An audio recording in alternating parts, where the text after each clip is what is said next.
मी आता बनवणार आहे बिर्याणी. त्याच्यासाठी मी घेतले हे एवढं लसूण घेतलं आहे, अद्रक, 4 हिरव्या मिरच्या, 2-3 टमाटे घेतले, 2-3 कांदे, हे अंबारी मसाला, हे बिर्याणी मसाला, हे हळद आणि हा आपला घरगुती मसाला. आता हे सगळं मी बारीक करणार आहे. अद्रक लसूणची पेस्ट करणार.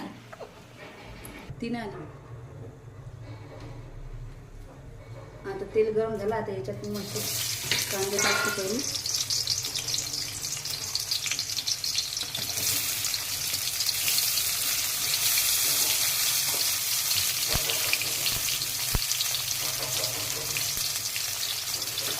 कांद्याला चांगले लालसर भाजून घ्यायचे.